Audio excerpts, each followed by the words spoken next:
ज्योतिष शास्त्र का परिचय पढ़ेंगे। प्राचीन भारत में महर्षियों ने इस जगत के सभी कार्यों के कारण को जानने का प्रयास किया।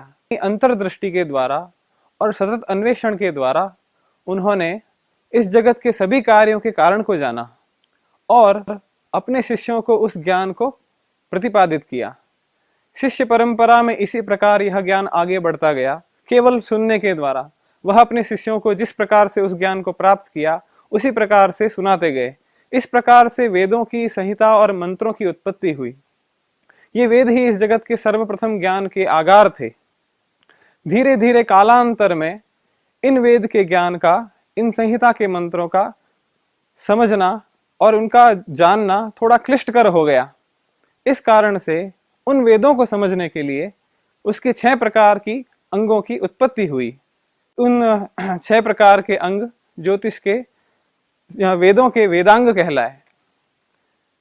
जिस प्रकार से शरीर मनुष्य का एक शरीर होता है, उसी प्रकार से वेद को भी एक पुरुष के रूप में कल्पना की गई और उसके पैर छंद, उसके हाथों को कल्प, निरुक्त को कान, शिक्षा को नासिका, व्याकरण को मुख और ज्योतिष को आंखों की संज्ञा दी गई। ज्योतिष को आंखों की संज्ञा देने के पीछे एक बहुत बड़ा महत्व था। ज्योतिष शास्त्र इन सभी शास्त्रों में प्रत्यक्ष शास्त्र था। आंखों का कार्य होता है किसी भी वस्तु को प्रत्यक्ष रूप से देखना। उसी प्रकार से ज्योतिष के भी सभी विषय बिल्कुल प्रत्यक्ष रूप से देखे जाते हैं।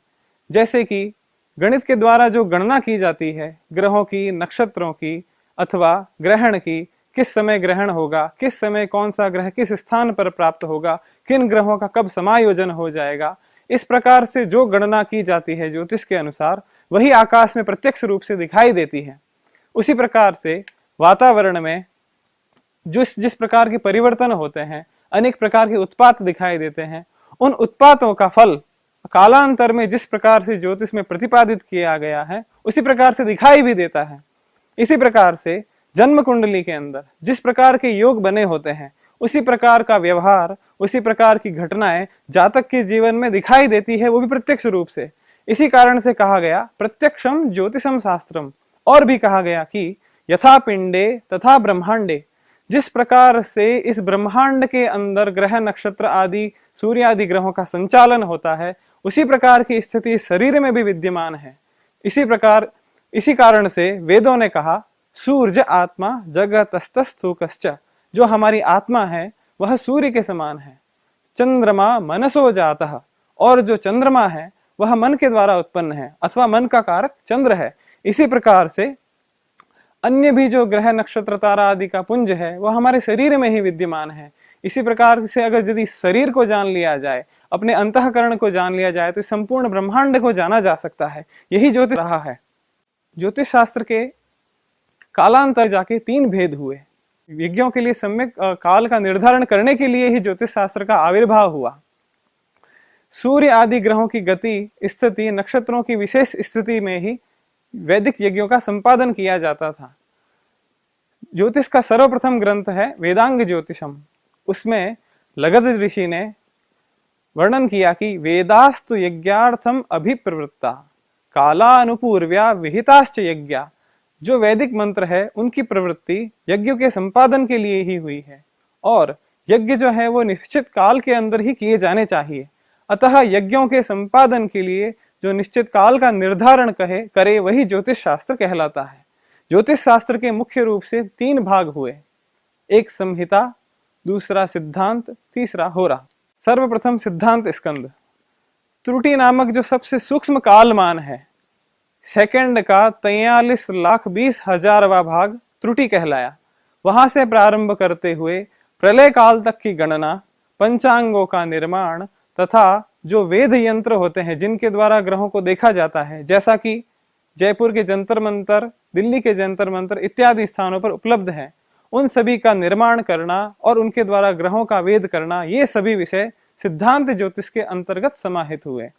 सिद्धांत ज्योतिष के भी कालांतर में 3 भाग किए गए। प्रथम सिद्धांत भाग, सिद्धांत ज्योतिष का ही पहला भाग सिद्धांत कहलाया, जिसमें कि कल्प के आरंभ से प्रारंभ करके ग्रहों की गणित की गई, तो उन्हें सिद्धांत ग्रंथ कहा गया। जैसे कि सूर्य सिद्धांत अति प्रसिद्ध है, ब्राह्मण स्फुट सिद्धांत तथा सिद्धांत शिरोमणि भास्कराचार्य द्वारा विरचित। द्वितीय सिद्धांत का भाग है तंत्र। जब युग के आरंभ से गणना करते हुए ग्रहों की गणित की जाती थी तब उसे तंत्र भाग कहा गया। आर्यभट्ट के द्वारा विरचित आर्यभट्टियम इसी तंत्र भाग का एक प्रमुख ग्रंथ है।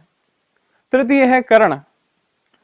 अभिष्ट किसी वर्ष को मानकर उस वर्ष से ग्रहों की गणना प्रारंभ करना और उसके द्वारा आगे ग्रह गणित और पंचांग आदि का निर्माण करना, यह कर्ण भाग के अंतर्गत प्राप्त होता है। इसका प्रमुख ग्रंथ है ग्रह लाघव, केतकी ग्रह गणित आदि। परंतु यदि पूछा जाए कि ज्योतिष शास्त्र का सबसे पहला ग्रंथ उपलब्ध कौन सा है, तो लगध ऋषि के द्वारा विरचित वेदांग ज्योतिष, जो कि लगभग सन 1400 बीसी ईसा से पूर्व 1400 माना जाता है। अगला उसका भाग है संहिता। सम्यक हितम प्रतिपाद्यम यस्मात्, कहते हैं कि जिस स्कंद में संपूर्ण समाज का, एक पूरे राज्य का, किसी क्षेत्र का अथवा संपूर्ण राष्ट्र का अगर संबंधित फल करना हो, ग्रह नक्षत्रों के प्रभाव का अध्ययन करना हो, तो उस स्कंद को संहिता के अंतर्गत माना गया। संहिता स्कंद में उस काल में अनेक प्रकार के जो ज्ञान विज्ञान और रसायन विज्ञान, भौतिक विज्ञान आदि विषय थे, वो सभी समाहित थे। जैसे कृषि, वृष्टि, पर्यावरण, शकुन, सामुद्रिक शास्त्र, वास्तुशास्त्र, भूकंप आदि, रसायन विज्ञान, आपदाओं का पूर्वानुमान, वनस्पति विज्ञान, पशु पक्षियों के लक्षण इत्यादि के द्वारा किस प्रकार से फलित किया जाए, वह संहिता के अंतर्गत आया। वराह मिहिर के द्वारा रचित बृहद संहिता सबसे प्रसिद्ध संहिता स्कंद का ग्रंथ है। अन्य भी ग्रंथ उपलब्ध होते हैं, जैसे अद्भुत सागर व नारद संहिता, भद्रबाहु संहिता आदि। तृतीय भाग है होरा भाग, जिसमें कि किसी व्यक्ति के जन्म समय के आधार पर उसकी ग्रह स्थितियों का निर्धारण करते हुए जन्म पत्रिका का निर्माण किया जाता है। जन्म पत्रिका निर्माण तथा उससे घटित होने वाले शुभाशुभ फलों का भी सूचना होरा स्कंद के अंतर्गत प्राप्त हुई।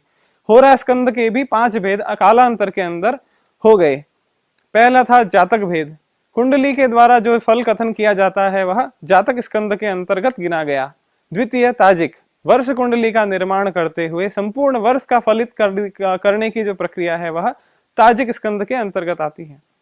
तृतीय मुहूर्त भेद। पहले तो सिद्धांत संहिता ज्योतिष के अंतर्गत ही मुहूर्त का आविर्भाव, मुहूर्त की गणना थी, परंतु कालांतर में होरा स्कंद में मुहूर्त का निर्धारण किया गया। उसके उपरांत प्रश्न शास्त्र। यदि कोई व्यक्ति जिसकी जन्म कुंडली नहीं हो तो वह तत्काल कोई प्रश्न करे और उस समय की ग्रह स्थिति के द्वारा जो फल किया जाए वह प्रश्न शास्त्र के अंतर्गत आया। प्रश्न के द्वारा भी फल करने की अनेक विधियों का कालांतर में प्रतिपादन हुआ, जैसे कि रमल शास्त्र, पासों को फेंककर उनके द्वारा गणना करते हुए जातक के अथवा प्रश्नकर्ता के प्रश्नों का उत्तर देना ही रमल शास्त्र कहलाया। इसी प्रकार से दक्षिण भारत के अंदर अष्टमंगल नाम की प्रश्न विधि का आविर्भाव हुआ। 5वां स्वप्न शास्त्र, स्वप्नों के द्वारा फल। जिस प्रकार की जातक स्वप्न रात्रिकाल में स्वप्न देखता है, उसका भी सूक्ष्म रूप से आचार्यों ने प्रतिपादन किया और उसके फलों का कथन किया। संहिता होरा स्कंद के अंतर्गत बृहद जातक, सारावली, जातक पारिजात, मुहूर्त चिंतामणि, ताजिक नीलकंठी, प्रश्न मार्ग आदि सुप्रसिद्ध ग्रंथ प्राप्त होते हैं।